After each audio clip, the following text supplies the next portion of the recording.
사랑하는 짝꿍의 생일을 맞아 1캐럿 다이아 반지를 준비하고 파인다이닝 식사에 디즈니 전시까지 서울 한복판에서의 하루, 특별한 기억을 여러분과 함께하려 합니다. 여자친구나 아내의 생일에 어떤 것을 해야 하는지 고민되는 남성분들과 생일을 맞이하실 여성분들에게 도움이 되길 바라며 저희와 함께 행복한 하루 함께 해보실까요? 지금 떠납니다. 구독, 좋아요, 톡톡톡 지금 클릭 떠나요. 짝꿍의 생일에 다행히도 날씨가 좋네요. 출발하는 마음이 덕분에 가벼워졌습니다. 1캐럿이라고 해서 많이 놀라셨죠? 제가 선물할 반지의 다이아는 랩 다이아로 가격이 일반 다이아의 10분의 1 가격에 물성은 동일한 제품입니다. 이쁜 핑크 장미까지 최고의 생일을 향해 시간이 흐르고 있습니다. 여기는 아도니스 주얼리라는 곳인데 랩 다이아를 합리적인 가격에 제공하는 주얼리 샵입니다. 월넛의 우드톤의 고급스러운 인테리어와 장식장 안에 들어있는 별빛을 담은 보석들이 눈이 부시게 아름답습니다. 저희가 맞춘 반지가 나왔습니다. 왕방울만한 다이아의 아름다운 자태, 일반 다이아보다 반짝거리는 랩 다이아의 미용에 우리는 눈이 휘둥그레졌습니다. 작은 아내의 손에 1캐럿이 얹어져 마치 3캐럿 같은 효과가 났습니다. 다이아몬드에 대한 감정서와 품질 보증서도 깔끔하게 수령하고 샵을 나섭니다. 진정한 가치는 눈에 보이지 않는 데 있다고 하잖아요. 이 반지가 전하는 건 단순한 반짝임이 아니라 함께한 시간, 그리고 앞으로의 시간을 향한 약속이었어요. 사랑하는 사람의 미소는 그 무엇과도 바꿀 수 없으니까요. 이제 이 좋은 기분을 이어 완벽한 식사를 위해 레스토랑 시오로 향합니다. 벽돌담 끝에 걸린 작은 간판에서 돋보이는 정갈한 센스가 음식 속에도 있길 바라며 레스토랑 안으로 들어갑니다. 미쉐린의 선택을 받은 파인다이닝의 주홍 표식이 우리에게 기대감을 전합니다.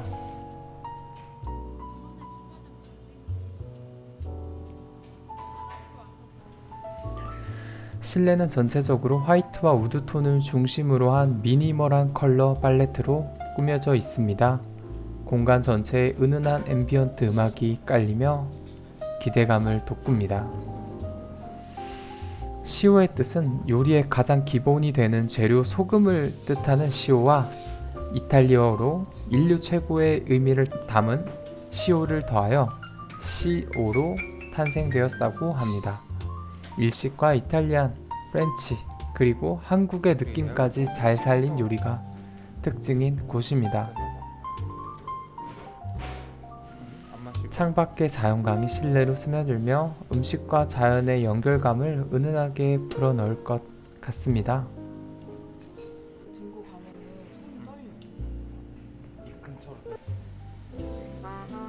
첫 번째 메뉴인 쭈꾸미입니다. 미나리와 사과로 만든 주스 위에 감자 전분을 팬케이크처럼 넓게 퍼져 있습니다. 미나리 줄기와 쭈꾸미 및 각종 봄나물들과 허브 및 가니쉬로 마무리가 되어 있습니다. 정갈한 원형 접시 위 선명한 초록빛 소스가 둥글게 퍼져 허브, 꽃잎이 수북하게 쌓여 있어 자연 그대로의 식탁을 연상케 합니다.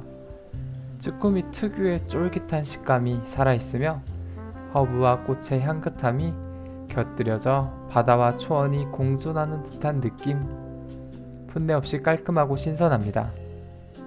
두 번째 메뉴는 도미 요리입니다. 겉면은 올리브 오일로 마리네이드한 화이트 아스파라거스를 원형으로 세워놨습니다. 화이트 와인으로 졸인 샬롯과 스트링치즈, 그리고 도미, 양파, 피클, 케이퍼를 크리미한 블랑 소스에 버무려 채웠습니다.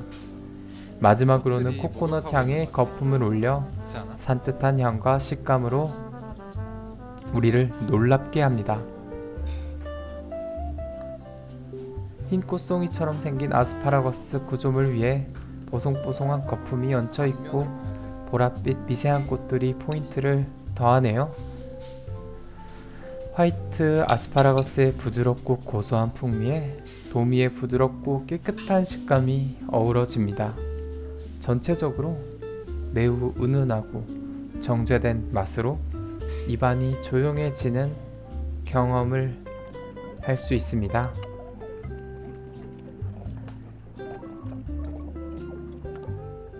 세 번째 메뉴는 제주 흑돼지 등심입니다.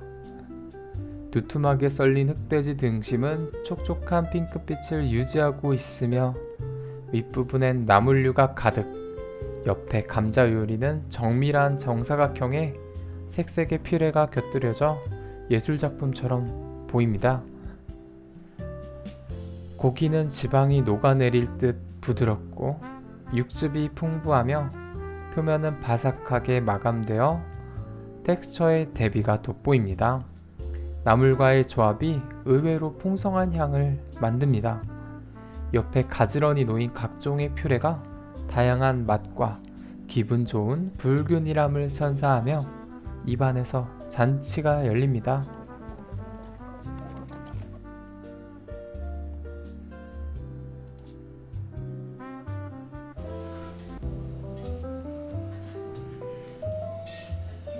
네 번째 메뉴는 원추리 나무입니다. 원추리 나무를 곁들인 파스타로서 이탈리안 스타일 토마토 소스가 베이스입니다. 위쪽으로는 매운 가루가 조금 뿌려져 살짝 섞어 먹는 것을 추천받았고요. 넓은 검정색 보울 안에 있는 스파게티 면 위로 익힌 원추리 나물이 넉넉히 얹혀 있으며 고기와 채소가 골고루 섞여 있습니다. 짭조름하면서도 진한 육즙의 풍미가 퍼지고 원추리 나물 특유의 산뜻하고 쌉싸래한 맛이 느끼함을 잡아줍니다. 파스타이지만 확실히 한국적인 향이 남습니다. 다섯 번째 메뉴 그린 아스파라거스입니다. 일본의 시오코즈라는 발효된 조미료를 이용한 크림치즈 무스를 망고 퓨레에 씌워 하단에 깔고 그 위에 아스파라거스 아이스크림과 머랭, 산딸기, 그리고 산딸기 젤리가 올려져 있습니다. 매끄러운 노란빛 무스 위에 산딸기, 블루베리 허브잎, 크림이 얹혀 있고 그 위로 아이스크림처럼 보이는 연두빛 소르베가 처음은 상큼하고 달콤한 과일, 이어지는 부드러운 크림과 무스에 마무리는 아스파라거스의 은은한 쌉싸람이 입안을 정돈합니다. 단맛에 지치지 않도록 설계된 맛입니다. 마지막으로는 뿌티푸르와 티를 한잔하며 식사를 마무리합니다.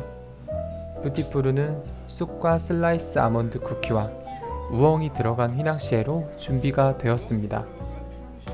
시오는 전체적으로 계절과 땅의 재료를 중심에 놓고 프렌치, 일식 기법으로 풍미있게 다듬은 요리를 선보입니다. 모든 메뉴는 시각적으로 예술작품 같고 맛은 명확하면서도 절제되어 있어 식사 자체가 하나의 감상처럼 느껴집니다. 밥도 먹었겠다. 이제 소화를 시키러 전시회를 보러 갑니다. 오늘 볼 전시는 K현대미술관에서 진행하고 있는 디즈니 100년 특별전입니다. 미술관에 들어서자마자 각종 굿즈들이 저희를 반겨주고 있었습니다. 예매해둔 표를 받아 계단을 걸어 상층으로 향합니다.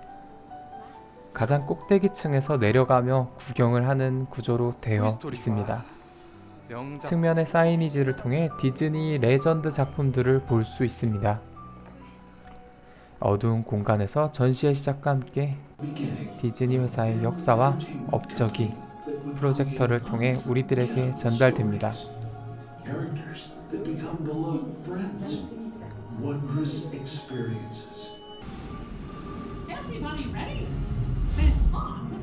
디즈니의 역사는 1923년 월트 디즈니 형제가 헐리우드에서 작은 스튜디오를 열면서 시작됐죠.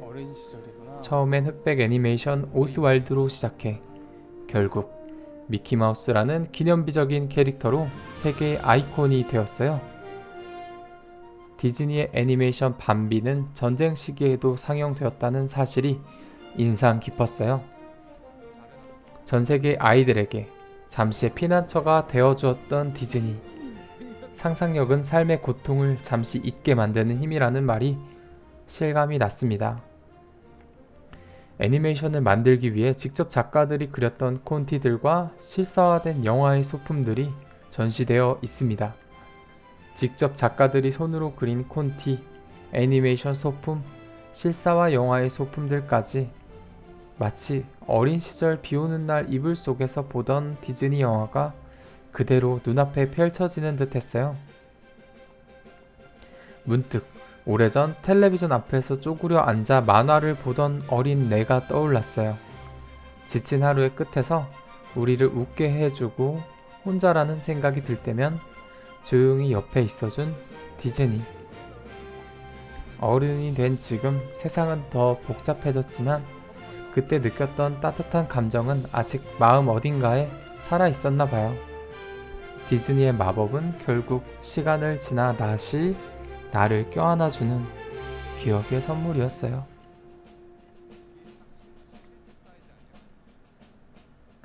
디즈니의 로봇 기술을 보여주는 섹션도 있었는데 표정이 살아있는 로봇들이 영화 속에서 활용되는 모습을 보며 기술과 예술이 만나는 순간을 느꼈습니다. 조금 무섭기도 했는데 앞으로 이런 로봇들의 인공지능이 들어가면 영화 산업에 어떤 파장을 일으킬지 기대도 되고 다소 걱정도 되었습니다. 디즈니랜드의 역사도 함께 전시되고 있었어요. 월트 디즈니는 딸들과 함께 공원을 다니다가 아이들과 어른이 함께 즐길 수 있는 공간이 있었으면 좋겠다는 생각을 하게 됩니다. 당시 놀이공원들은 아이들을 위한 공간이거나 다소 난잡하고 위생 상태가 좋지 않았었죠. 그래서 그는 현실을 잠시 잊고 상상 속 세계로 들어갈 수 있는 장소를 구현했습니다. 꿈과 환상이 현실로 구현되는 그 장소. 이제는 세계 여러 나라로 뻗어나가며 아이들뿐만 아니라 어른들의 마음도 사로잡고 있죠. 디즈니랜드에 있는 여러 가지 소품들도 전시가 되어 있는데 보기만 해도 설레고 당장 디즈니랜드로 달려가고 싶었습니다. 스타워즈와 마블에 대한 전시도 함께 진행되고 있었습니다. 실제 찍었던 영화라 그런지 소품들이 참 많이 있었습니다. 스타워즈 덕후들의 사랑을 한몸에 받을 수 있는 공간 같았습니다.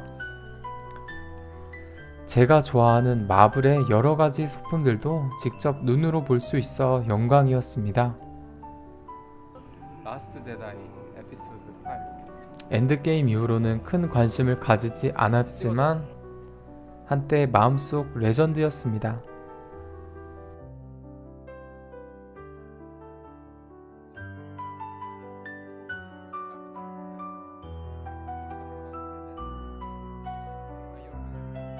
그래? 아 맞네. 디즈니 하면 또 빠질 수 없는 게 음악이죠. 디즈니 음악은 말로는 다 못할 마음을 대신해주는 목소리이고 어릴 적 상상의 장면을 영혼 깊숙이 남기는 멜로디입니다. 가끔 우리는 가사 한 줄 멜로디 한 소절에 다시 아이가 되고 다시 꿈을 꾸죠. 그리고 그렇게 디즈니는 우리가 자란 후에도 여전히 우리 안에 머물게 됩니다. 디즈니야, 우리의 유년 시절을 외롭지 않게 감싸주고 옆을 지켜줘서 고마웠어 라고 인사를 남기고 나옵니다. 굿즈샵도 너무 귀엽고 사랑스러운 것들로 가득했지만 그것들을 사기에 어느새 자라버린 우리의 나이가 조금 아쉬웠습니다. 그래도 마음만은 여전히 동심의 세계에 머무르고 있었어요. 전시를 구경하고 이제 다리와 발이 슬슬 아파옵니다. 그래서 저희는 천장지구라는 홍콩 스타일 카페에 가서 커피를 한잔하며 쉬려 합니다. 올드한 입구가 우리의 향수를 일으키며 1990년대 시점으로 소환합니다. 내부로 들어서자마자 붉은 조명, 타일, 벽, 나무 의자들이 90년대 홍콩의 감성을 그대로 옮겨놓은 듯 커피향마저 그리운 어떤 순간을 불러왔습니다. 다양한 메뉴 중 저희는 버터커피와 호텔식 파르페를 주문했어요. 중경 삼림이나 무간도의 한 장면 속에 들어온 듯한 어둑한 조명과 복고적인 소품, 그리고 시간이 멈춘 듯한 분위기를 느끼며 메뉴를 기다립니다. 파르페는 얼음과 과일이 층층이 쌓여 보는 것만으로도 만족함이 컸습니다. 버터커피는 진하면서도 부드럽고 입안에 퍼지는 고소함이 묵직하게 혀에 안착되었습니다. 이곳은 과거와 현재가 조용히 겹쳐지는 곳이라는 생각이 들었어요. 무심하게 켜진 등불 아래에서 마치 오래전 헤어진 친구를 다시 만난 듯한 기분이 들었어요. 생일은 이제 끝났지만 기억은 오래 우리의 가슴속에 서로를 이어주는 본드의 역할을 할 것입니다. 집에 와서 아내가 좋아하는 딸기를 이마트 트레이더스에서 산 자몽 케이크에 올려 딸기 케이크를 만들어 먹으며 행복했던 하루를 복귀했습니다. 2만원에 완성한 특대형 딸기 케이크 여러분께도 추천드립니다. 1캐럿 다이아 반지에서 시작된 오늘의 하루는 정성스러운 식사와 동심, 가득한 전시, 그리고 낭만적인 카페까지 완벽한 하루였습니다. 사랑은 우리가 서로를 바라보는 방식이 아니라 같은 방향을 바라보는 것이라고 하죠. 오늘도 함께 같은 방향을 바라보며 의미 있는 하루를 만들었습니다. 오늘의 영상이 여러분께도 작은 기쁨이 되길 바라며 좋아요와 구독, 알림 설정까지 부탁드릴게요. 평일엔 일, 주말엔 쉼, 소소한 순간 함께해요. 구독, 좋아요, 톡톡